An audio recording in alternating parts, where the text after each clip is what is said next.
Bienvenidos a Enfoque de los Sábados, son las 9:08 de la mañana, comenzamos nuestro programa y antes de dar la palabra a nuestro primer invitado, el viceministro de Salud, el doctor Luis Suárez Oño, yo quiero transmitir un saludo a nuestros compatriotas de Arequipa, de Piura y de Huánuco, que hoy están conmemorando en estas condiciones tristes, naturalmente, un aniversario más de sus respectivas fundaciones. Pensamos en ellos, pensamos en tres regiones y en tres capitales queridas de nuestro país, las tres de las cuales en momentos diferentes han sufrido una versión aguda y grave de la crisis sanitaria creada por el coronavirus, de manera que sientan desde acá la solidaridad de todos los peruanos que nos unimos en el recuerdo de la fundación de sus respectivas regiones, Arequipa, Huánuco y Piura. Pensamos naturalmente también en las todavía víctimas del sismo que se produjo un día como hoy hace 13 años, teniendo como epicentro la ciudad iqueña de Pisco. Todavía hay secuelas y todavía naturalmente lloramos a los muertos de ese sismo que se sintió en varias regiones de nuestro país. Nuestras tareas hoy tienen que ver con la lucha contra el coronavirus. Hemos cobrado súbitamente conciencia de las cosas que se habían puesto más graves durante los últimos días, porque la tasa de contagios crecía y consecuentemente la tasa de muertos también. El gobierno por eso, en el curso de esta semana, decidió tomar medidas complementarias para combatir el coronavirus, una de las cuales es naturalmente el confinamiento obligatorio de todos los ciudadanos, salvo excepción, durante los días domingos. Vamos a hablar sobre estos temas, sobre la realidad de la epidemia actualmente con el viceministro, el doctor Luis Suárez Oño, a quien doy la bienvenida a RPP. Muy buenos días, doctor Suárez Oño. Muy buenos días, muchas gracias por la invitación para poder conversar sobre este importante tema. Gracias por su tiempo, doctor. Queremos comprender cuál es el estado de la pandemia en el Perú y luego preguntarle naturalmente que nos clarifique el tema de las cifras, que ha producido algunas confusiones, algunas polémicas también, algunas de buena fe y otras quizá de menos buena fe. Se lo pregunto a usted porque usted es un médico con una larga trayectoria en temas epidemiológicos, ha tenido responsabilidades de terreno, particularmente en Ica, y una parte de su formación la ha hecho en un país como el Japón, que es conocido por su previsión, por su manera muy organizada de hacer frente a temas epidemiológicos, de manera que contamos con usted como autoridad, naturalmente en tanto que viceministro, pero también como médico, con una larga experiencia en este campo. Entonces, la primera pregunta es explicarnos, por favor, qué ha pasado para que durante las últimas semanas tengamos cifras peores cuando esperábamos estar ya acercándonos al fin del túnel. Sí, gracias por la pregunta. Como hemos observado en las últimas semanas, después de ver toda la fase de ascenso de la pandemia que se presentó desde el mes de marzo, cada vez teníamos más casos identificados y, también lamentablemente casos fallecidos. Este ascenso que continuó hasta las primeras semanas de junio, después empezamos a ver un descenso en el número de nuevos infectados y también el número de fallecidos.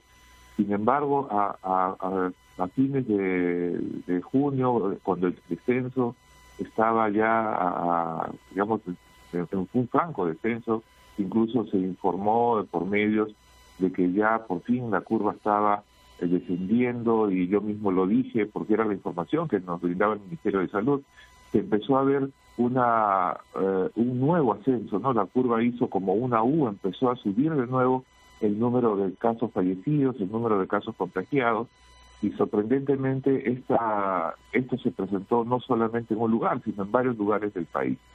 Cuando vemos un fenómeno que se presenta en diferentes lugares, hay una variable común que está detrás, ¿no? Algo común. Se han hecho y seguimos haciendo diferentes estudios en un informe del grupo Prospectiva, que es el grupo de análisis de la pandemia que se formó especialmente para esto. Lo que se ha observado es que cuando se termina, digamos, el confinamiento general, cambió el patrón de salida de las personas para hacer compras. Y esto lo han hecho con un seguimiento a través de la movilización que ofrece el Google. Se puede observar que ya las personas habían adquirido un ritmo de compras para abastecimiento de subsistencia de lunes a sábado, y estaba muy bien, digamos, esto correlacionando con la caída de la curva.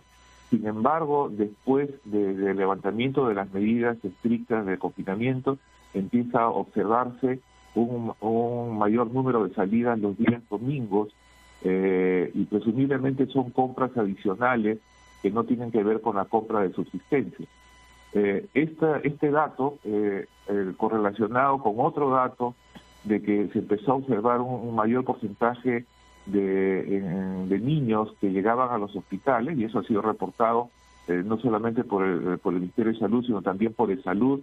Incluso los hospitales, el Instituto Nacional del Niño reportó mayor cantidad de niños hospitalizados. También la mayor cantidad de miembros de una misma familia que llegaban a ser hospitalizados por la enfermedad por COVID, que requería hospitalización. Lo que está sucediendo es la hipótesis de trabajo y que estamos estudiando más a fondo, es que el relajamiento, por decir así, del comportamiento ha inducido a reuniones familiares los días domingos, y reuniones familiares que implican personas que no están en el grupo que vivía en ese domicilio. Es decir, se ha empezado a recibir familiares que, bueno, después de tanto tiempo han venido a visitarnos, o hemos ido a visitar a otra familia, o cumpleaños de un miembro de la familia, y nos hemos reunido, y bueno, nos vemos todos libres de síntomas, ninguno tiene ningún malestar, y como son nuestros seres queridos, pues no pensamos que podemos contagiarnos. Y lamentablemente este COVID-19 se transmite por asintomáticos. Sí. Si es que lo entiendo bien, hay dos factores que han causado que aumente el número de los contagiados y de los muertos en vez de que siga el descenso. Uno es la liberalización de los domingos, cuyo confinamiento se levantó a fin de junio, y también el rol jugado recientemente por niños en reuniones familiares que se hacen preferentemente el domingo. Eso explicaría la restricción principal, que es someternos a un toque de queda desde el sábado por la noche hasta el lunes por la mañana, y el énfasis puesto en las restricciones para que los niños salgan a la calle. Sí, sí, es así. O sea, seguimos investigando. O sea, lo primero que pedí cuando asumí el cargo y me reuní con los grupos de epidemiología, de estadística informática y el grupo Prospectiva para tener los datos más claros posibles. Esta es la primera, digamos, información que explica lo que está sucediendo, aunque seguimos investigando. De acuerdo. Permítanos, doctor Suárez Oño, ir a una pausa, después de la cual le quiero preguntar cuál es el tiempo previsible que estas restricciones estarán en vigencia. Algunas autoridades han hablado de 3 semanas, es decir, hasta el fin de agosto, otras que debería ser de un mes. Queremos saber qué es lo que prevé usted y al mismo tiempo hablar sobre las cifras de muertos que han sido reajustadas al alza.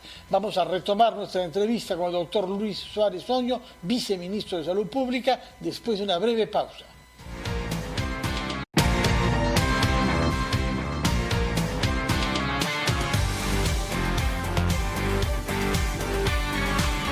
Son las 9:20, retomamos nuestra entrevista con el doctor Luis Suárez Oño, epidemiólogo, médico y flamante viceministro de Salud. Hemos comprendido entonces que habían dos factores, según los análisis hechos por el Estado, que han aumentado el número de contagios y de muertes: la salida de los domingos, reuniones familiares y el rol relativamente nuevo de los niños. En este contexto, doctor Suárez Oño, se ha reajustado una vez más al alza la cifra de muertos, puesto que se ha añadido al número de los muertos oficiales más de 3.600 personas que ahora sabemos que murieron de COVID y que en su momento no fueron reportados como tal.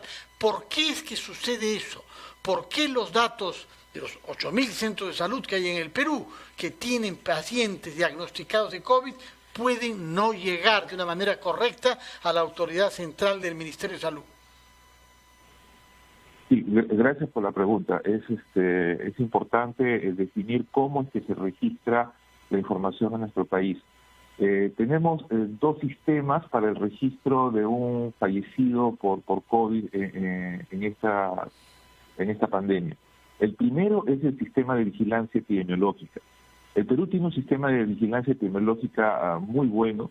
Son cerca de 9.000 establecimientos de salud que son parte del Sistema Nacional de Vigilancia. Y la vigilancia se caracteriza por ser información rápida, oportuna, para poder tener información que nos guíe hacia los lugares donde la incidencia es mayor, para poder determinar la tendencia de cualquier problema de salud. La vigilancia epidemiológica tiene por virtud la oportunidad, la rapidez, más que ser un censo exhaustivo de información muy completa, ¿no? Por otro lado, tenemos el Sistema Nacional de Registro de Defunciones, que es el SINADEF. El SINADEF lo que recoge son los certificados de defunción, los cuales no solamente se dan a través de las unidades de vigilancia epidemiológica, sino cualquier médico que trabaje de forma privada, en una clínica privada, va a expedir un certificado de defunción, el cual es llevado a las municipalidades para canjear por la partida de defunción, y como es el trámite normal. ¿Qué ha pasado? Hasta el año 2016 sabíamos que el Perú tenía un subregistro de defunción aproximadamente del 40%. Y hasta el 2016 todo era solamente papel, o sea, era el certificado que se lleva a la municipalidad y después era enviado al Ministerio de Salud. Tener datos de mortalidad actualizados en el Perú demoraba entre 2 a 3 años para poder tener la base de datos nacional completa.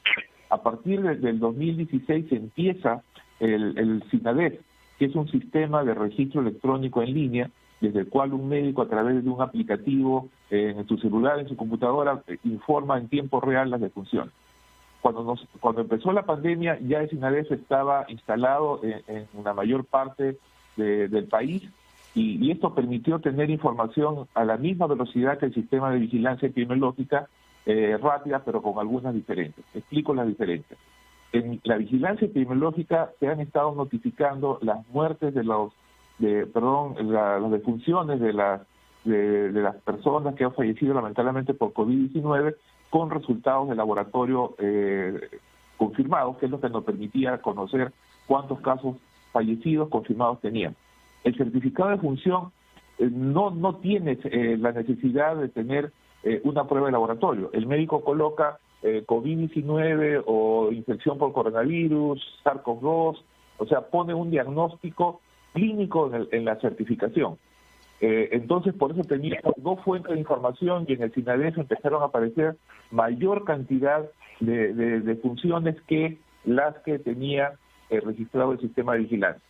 ¿Qué es lo que hemos hecho? Ha sido insistido, ha sido resaltado este tema por Gustavo Gorriti desde el mes de abril en IDL Reporteros. ¿Por qué recién estamos asumiendo algo que saltó de la opinión pública, para quienes querían leer naturalmente, en el mes de abril?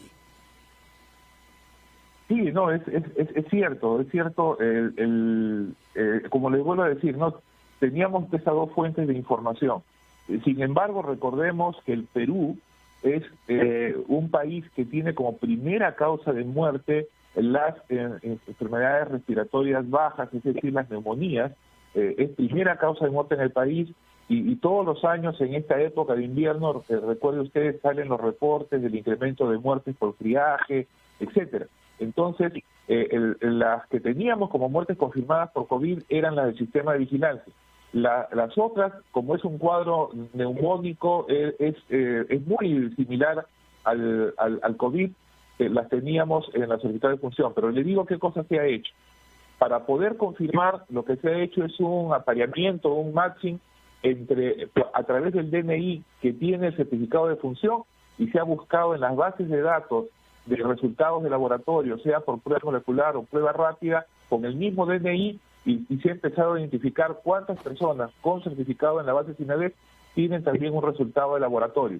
Y es así que se han identificado estas defunciones adicionales que a la fecha, han sumado ya más de 25.000, y nos falta una cantidad de certificados, más o menos son alrededor de 15.000 certificados que faltan revisar, y me he comprometido de que antes del miércoles hemos terminado ya la revisión para poder dar la cifra completa de funciones con resultado de laboratorio, y que podemos denominarlas fallecidos confirmados por COVID-19.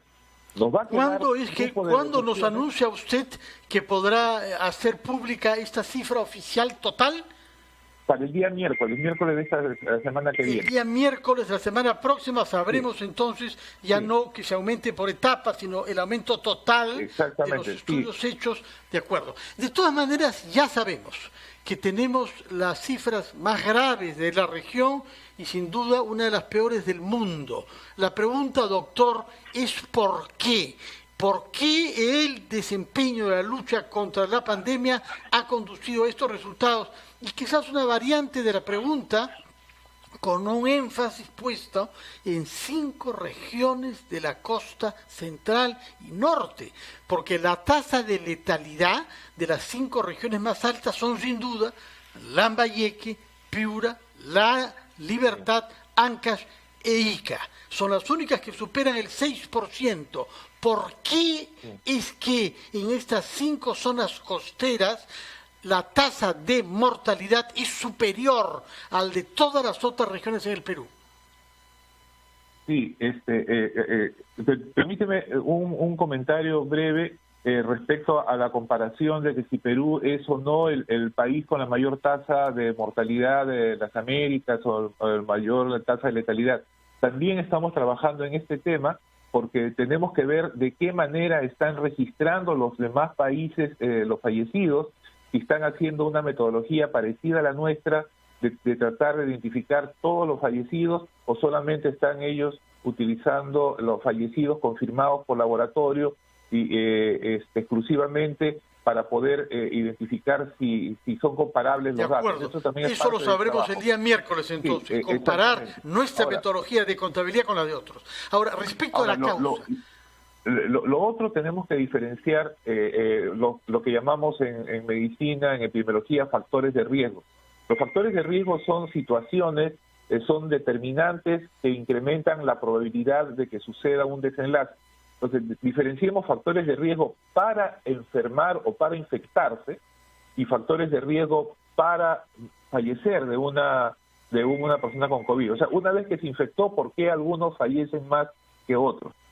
Recordemos que nuestro país tiene una seria limitación de respuesta para, en general, en salud.